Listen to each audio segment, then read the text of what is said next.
All right. Hey, welcome to the video. My name is Christopher Buell, and I do non-emergency transportation sales. Got a very special guest today. We have Courtland Dixon back from Glory Brothers. I actually looked up the first time I interviewed you, and in my mind it was 3 years ago, but I'm sharing the screen and I'm showing the video, and it was 4 years ago, and this video did great. It got like over 6,000 views. This was definitely one of my most popular interviews because you were new, but you were still killing it, and you were doing great, and you were such an inspiration to so many other people. So many other people contacted me after that interview, saying how much you inspired them. So, at any rate, the great Courtland Dixon of Glory Brothers has returned. How are you doing today? I'm fantastic, Chris. Thank you for that intro.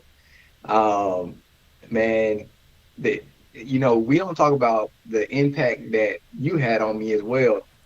I know I sought you out in one of the NEMT groups, and we got on a consultation call, and I was like, Chris, what do I need to do?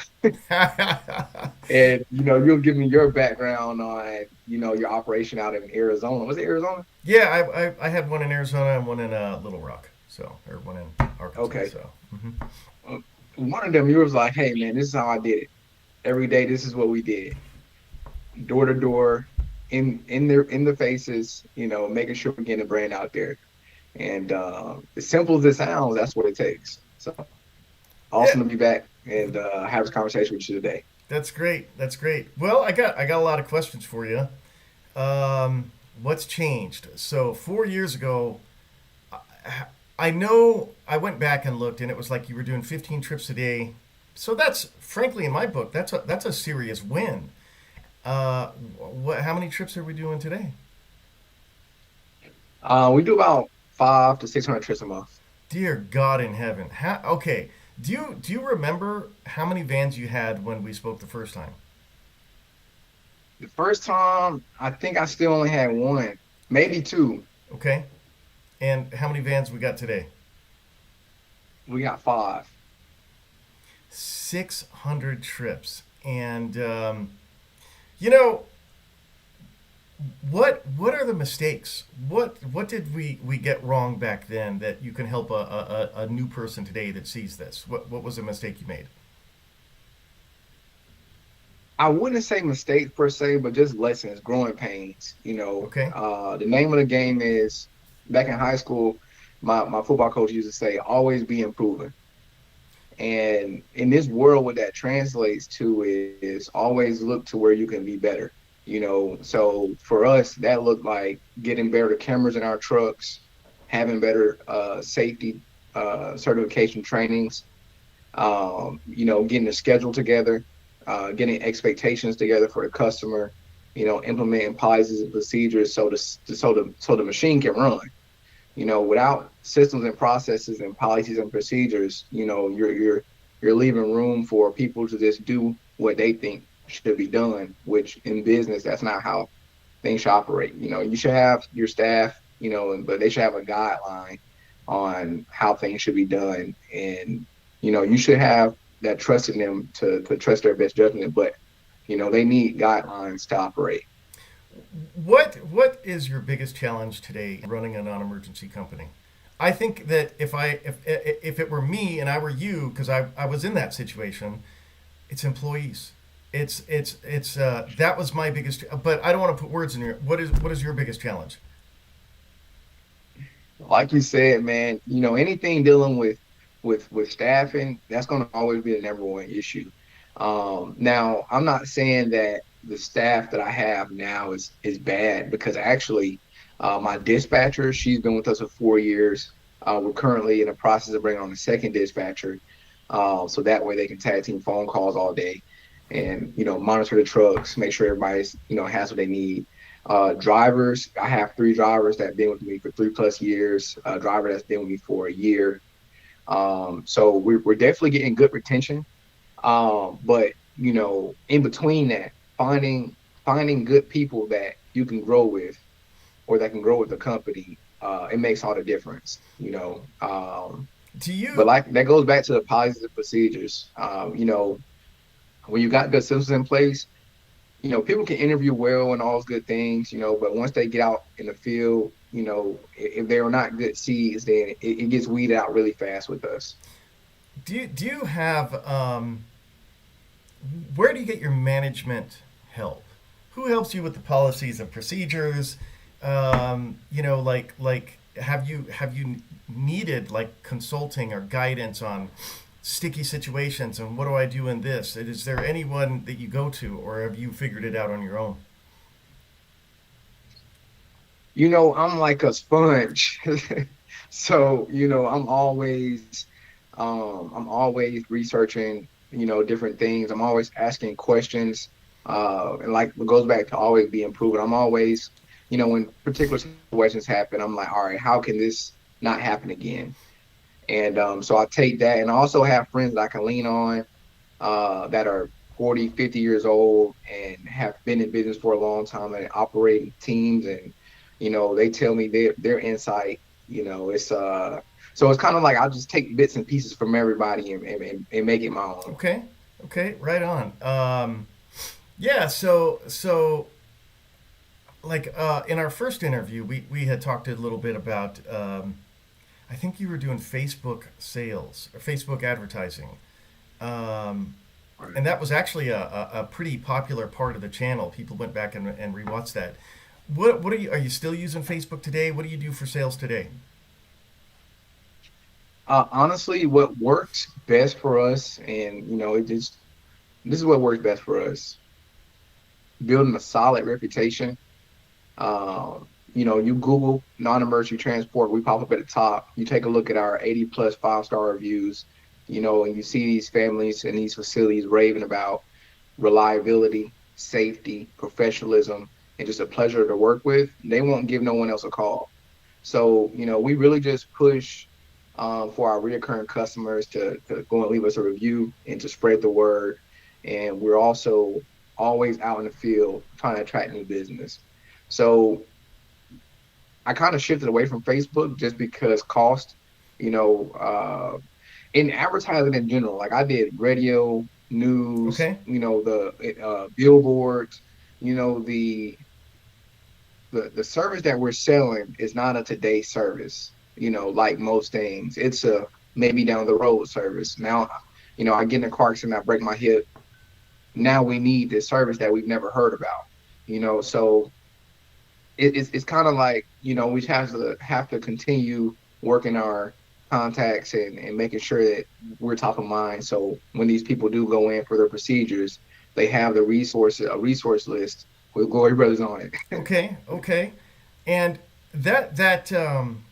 that's pretty important what you said because um, I can't remember exactly, but you basically encourage your clients to go ahead and put those 5-star reviews up. Like people, they don't put the reviews up without, in most cases, without you bugging them a little bit. And if you ask them, they're generally speaking, they're pretty happy to do that. And I think that's like a very, very seriously underrated part of doing business in today's world. Like everybody Googles everything, and I love reviews. I mean, everybody loves reading reviews, and that's super powerful. But you also said that and correct me if I'm wrong, that you're knocking on doors. You're going out there, getting in front of the customer. Sure. There was a little moment in the first interview where you had said there was a fear of walking in locations. Has that fear completely gone away? Man, it's always butterflies, Really? but Even now. yeah, yeah, even now. And like, it's a good feeling because here's the thing, when you get butterflies, it's just your body telling you that you're going into something, that you just don't typically do, Right. and Right. for some reason, after all these contacts I've made, I still get them, so I think it it lets me know that I'm still in the field and I'm still getting things done and I'm still promoting the brand and I love it. My uncle, when I was 19, my uncle, and at this time I had a car audio shop and I stopped going to college. I was like, I'm gonna go in all in the audio shop and worst case, I'll go back to college, right? So my uncle got me this little. He goes to yard sales, and he sent me a picture of this picture, this animated picture of a guy sitting behind a desk in a high rise, and he was on the phone, and he said, "If we're gonna eat, someone has to sell." Right. Right. So Go ahead. yeah, every day I'm thinking, how can we be better for my customer? How can we get in front of new customers? Just you have to be customer centric, in order to be successful, really. You know, it really what you said is it can't be overstated. My dad used to say, "Sales is the grease of every business." It just and it's like you're the thing that you referenced. If we're gonna eat, somebody's got to make a sale, and that's the bottom line. But I always tell my new clients, and it's something that you had said earlier about the professionalism. I don't care what the rates are. You could be whatever, man. You could be the cheapest guy. You could be whatever. If a driver shows up and the first impression is not professional, it's a dirty van. He smells like weed and cigarettes. They're not hiring you. I don't care what the price is. You're not going out with grandma. You have to have that professionalism when you show up. And people may not exactly want to pay more, but they will pay more if they get 100%. consistent, guaranteed. I don't have problems. Like this is just an area of the life for these people where we want to have as little problems as possible. And you know what? It's a problem intense industry. You're talking about old people. They're never happy. They just, Right. they complain about everything. And so you better show up clean. You better show up professional. You better drive slowly and carefully and do the things that you're supposed to do. And frankly, when you do the things you're supposed to do, that's way more powerful as far as sales goes than any words coming out of your mouth. So, um, You just dropped some real gems there. That's the cornerstone of our operation. yeah, I tell my drivers, listen, you're the face of the business. You're interacting with our customers. You're going to these facilities. You're going to people's homes. You have to make sure that you are representing the company well. And that translates very well. If like going back to our reviews, you'll see people are individually they're talking about specific drivers. We had so and so, they had great conversation, they were very courteous, they were nice and careful, and people look for those interpersonal relationships, and speaking towards older people, we have a lot of reoccurring clients that they really develop rapport with our drivers to where, hey, can I have so and so? And we try our best to get it to them. And, I also want to touch on cost because, you know, non-emergency transportation is not a cab service. It's not an Uber. It's not a Lyft, right?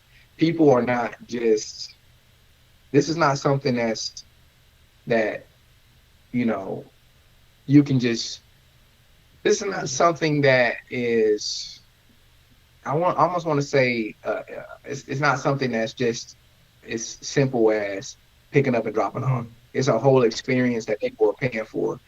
And, so we focus on adding value, right? We don't do discounts. We focus on adding value. Even with our recurring customers, they ride with us for a long time, and we get put back. Hey, you don't have any discounts. Unfortunately, we don't do discounts. But what we do for you is priority booking, right? When you call, we don't ever tell you no. Right. And then they say, oh, okay. Because a lot of our transports are next day, same day transports. So that's another piece of the puzzle. You have to make sure you have staff readily available to cover these trips. And sometimes we lose. Sometimes we'll have trucks on and we don't cover trips. But that's the name of the game. You have to be ready, hmm so you don't have to get ready. I love what you said. We give you priority booking. And man, that connects. That's powerful. So I wish I had thought of that. So that's great. Um, yeah. Uh, I'd love to know, like, where where are you located and where do you cover? What are the territories? What are you doing right now? Chris, we're out of Columbus, Georgia. It's like on the border of Alabama and Georgia. So we cover our pickup radius, our standard pickup radius is a 50-mile radius of Columbus, but we travel as far as customers need us to go. This year we've been to Arkansas, St. Really? Louis, we've been to New Orleans, we've been to the Carolinas a few times, we've been down to Florida a few times. So we always say we do what the typical provider won't, and we'll put trucks on the road. We'll provide an aid, to make sure that customers back there getting taken care of, and we really just provide that relief. How?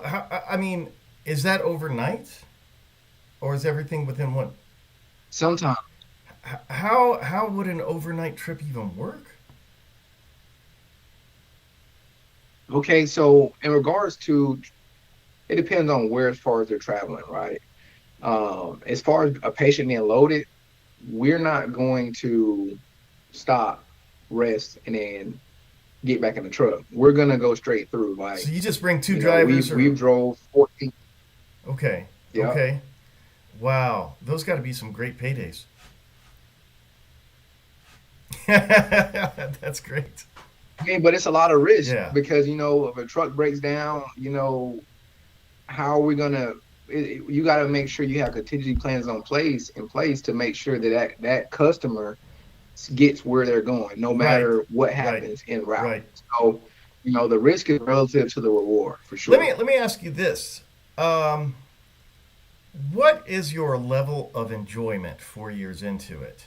Are you getting exhausted, or you fired up and ready to stay in this as for another 20 years? I mean, how do you enjoy life? Life is great, man. You know, growing up, I always wanted to, be of service, and I just didn't know what that looked like. Like when I was growing up, I wanted to be an engineer. And now part of that wanting to be an engineer was the money portion, right? But once you get money, you realize that it's not, yeah, it's a good plus, but providing a great service or delivering a great product to a customer, it's money is just a side effect of it. It comes with it. So what I like, what really drives me is having an organization that has a reputation of being reliable, someone that can be counted on. You will be surprised how often I get calls from the top, the head honcho of these hospitals, of these nursing homes. Hey, this is what's going on. What can you do for us? And we get them taken care of. And when you can be somebody that's counted on in that regard, when the highest level can call down on Right, you, it's an unmatched feeling. right, Like, I get up every day, 5, 6 in the morning. I don't have to, but I make sure I'm the first one here. Our hours are 6 a.m. to 6 p.m. We do after hours transports, but it's that's not regular hours operation. But I make sure I'm here, ready, fired up to get the day going. And also, while we're talking on this, we should touch a little bit on leadership, okay, because leadership will make or break your organization, right? My dispatch and my drivers say all the time, like, hey, your energy is contagious. There has not been one moment where I've been flustered or frustrated in front of my staff. Everything that's everything that gets thrown our way, we make sure it gets taken care of, calm, cool, and collected. And what that looks like, or that translates to, is your staff wanting to do the same thing. They want it's a standard, and without strong leadership, the operation won't do what it needs to do. So in summary, 4 years, man, it's been the best 4 years of my life. I had my daughter last year, my beautiful wife. I had my daughter last year, and she's been just another reason for me to get up and really get out here and get to it, so I can provide the best life for her. And long term, the boomers will continue to need our help. Mm-hmm. Because I mean they're in the homes and they're coming, and we want to make sure that they have a provider out here that can be trusted to get the job done. So um, the next 5 years looks like to me is continuing to grow the company as needed. Because as you know, I've hired you to do sales for me multiple times, and as you know, we've attended to into areas, but it's a lot harder with our model of private pay contracted facilities to expand without there being an initial rope or line being through that the need is there. So now I'm just focused on, continuing to be there for my current provider, my current uh, customers. And once they say, hey, a need is here, we have the capital ready to deploy to fulfill that need wherever it is. I tell you what, though, I said this to you, I'm sure back then, and like there's certain people who are going to be successful regardless. And like man, you talk about the joy. I've had so much joy in being able to guide people or help them or be a part of their journey, but I never take credit for it. Like the people that are successful would have been successful without me. And again, you're 100% the perfect example of that guy who was going to be successful. And frankly, I'm really impressed with your you know your maturity, but your wisdom at such a young age. Um, and everything that you said is it's 100% true. The leader of the company, the owner, that guy sets the tone, and it's on you from everything else. Everybody else is going to follow your lead. And like I said, man, you're a rock star. You were going to be as successful as you want to be because you got the right attitude, you got the right mentality, and man, it's awesome for me to have known you and to see you, and hopefully we can do another interview in 4 years, and we'll see where we're at then. So Hey, maybe that won't be in person, man. You can come to our office. We got a nice office here in Columbus. I would Or maybe, we expand into, the population size is limited here. That plays a big part of, right. our capacity limitations. But, as you know, I'm looking at bigger markets, so maybe we'll be in a bigger market. Man, So I'd love to be a part of the journey. However, by the way, I don't know. I don't know if I mentioned this to you, but I don't know how close I'll be. In North Carolina, doing sales for one of my clients, and I don't know if I should edit this out, but just talking to you, I got married, and I got my wife her visa, and she's Colombian, and okay. so she got her United States visa. So I'm thinking a lot more about marketing myself to do sales on the ground for clients, so I can show my wife the United States. And yeah, keep that in mind if you Two birds, one what's that? stone. Two birds, Yeah, one I mean stone. it'd be super awesome to show my wife more of the United States. It'd be awesome to meet guys like to meet you, and so yeah, just something to keep in mind. Like I said, I don't know if I'll edit that out or not, but so Yeah, yeah. North Carolina's about 4 hours from us, man. Like, I don't know, whatever your schedule is like, maybe we can meet in Atlanta. Because Atlanta, depending on where in North Carolina, it's about 3 hours from so Atlanta. I'm a flight. We're flying into Raleigh Durham, and I'm doing a. The guy has Okay. two operations. He's got he's in Raleigh Durham, and he's also in Asheville. So I'm doing a week in each location, and yeah, and Awesome. then after that, I'm gonna go visit my brother in. He's near to Pensacola, Florida. So we're really going to be really close to where you are the whole time. So No, yeah, for man. I sure, mean, for sure. I have a friend. He's in the. I have a very good friend of mine. He's in Pensacola. He's been telling me to come down there, man. So I might shoot down there. It's only 3 hours yeah, for me, so I yeah. might shoot down So there so and I'll meet you. stay in touch with you and I'll let you know. And man, it'd be amazing to meet you. So well, good, Sure. good. Yeah, man. Any last words? Any last words of wisdom? Success loves speed. What's that? Success loves speed. Success loves speed. Those are my words of wisdom. If you have an idea, act on it. You know, You know, I heard somebody say, I think it was I can't remember his name, but he said, it's not ready, aim, shoot. It's ready, shoot, and then aim. Like when you have the motivation, you have the drive. When you go for it and you correct it while you're in the pit. You don't get things right. You don't get things perfect the first time. And there's this thing where there's planning just prevents it freezes you. You're studying like when you should. But I think that's a lot of what you're saying is, man, you just when you're ready, you go for it. So, and you work it out. no, for So, sure. For sure. I know, just to give a little backdrop, we originally the idea, I heard about this in November of 2021. At that time, I was in Orlando, Florida, and I had a couple of rental properties, and I had some cars that I was renting out, and but I was really just looking for a pivot, something that I can get out, be active.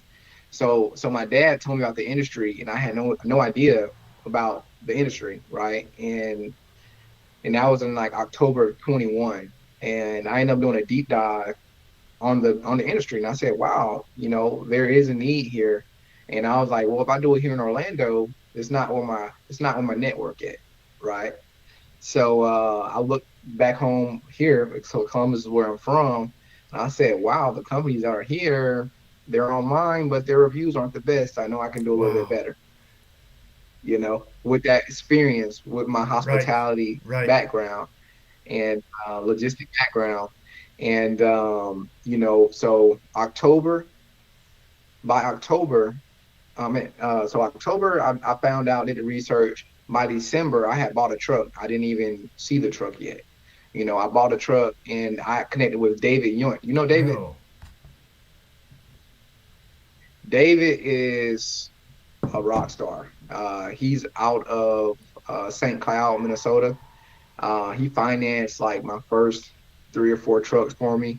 And, but we're friends now. Through that, we're friends. And he always invites me out every year to the MTAC. And we always connect and talk and everything. But, you know, saying that to say, in your adventure, you're gonna find good people, and you need to hold on to those people, right? But going back to speed, right? So by December, I had my truck. January, we got started, right? No trips until March of 2022. We did like 14 trips that Wow. month. And when we did those trips, I was telling my mom, I said, Mom, it's time. I was 21 at the time. And I just knew because, numbers say one thing, right? But what behind the numbers is every day we're out going to these facilities, marketing the brand, right? Planting seeds, and in that following month we did double, which was like 28 or 30 trips. And when we did those 30 trips, I came back, I said, Mom, it's time. So, and then like ended up going to like 100 trips by like May or June. And from that point, the sky's the limit. But that wouldn't have started, or we wouldn't have gotten there if, and I learned this in October, I sat on my hands for 6 months before doing anything. to get the actual business going, because you can sit down and you can write a perfect business plan. But one thing you will learn about business is you don't need to be, it doesn't need to be, the plan doesn't need to be perfect. It just needs to be Right. executable. Right. You Right. know, Right. if you can Right. execute the plan, Yeah. Yeah. No, you're 100. I get excited talking about it, man, because I get excited talking about it because only those that take risks really know what the feeling is of being successful from that. So, As I said, man, you're a huge, huge inspiration, and you inspire me, man. You really do. You really do. So, yeah, thank you for giving me and my audience this time and doing a follow up interview. And yeah, like I said, we'll see you again in 4 years. uh, all right, Chris. Hey, you have a great All day, right, man. Thanks for Courtland, good having me. talking to you. And like I always say, drive fast and take chances.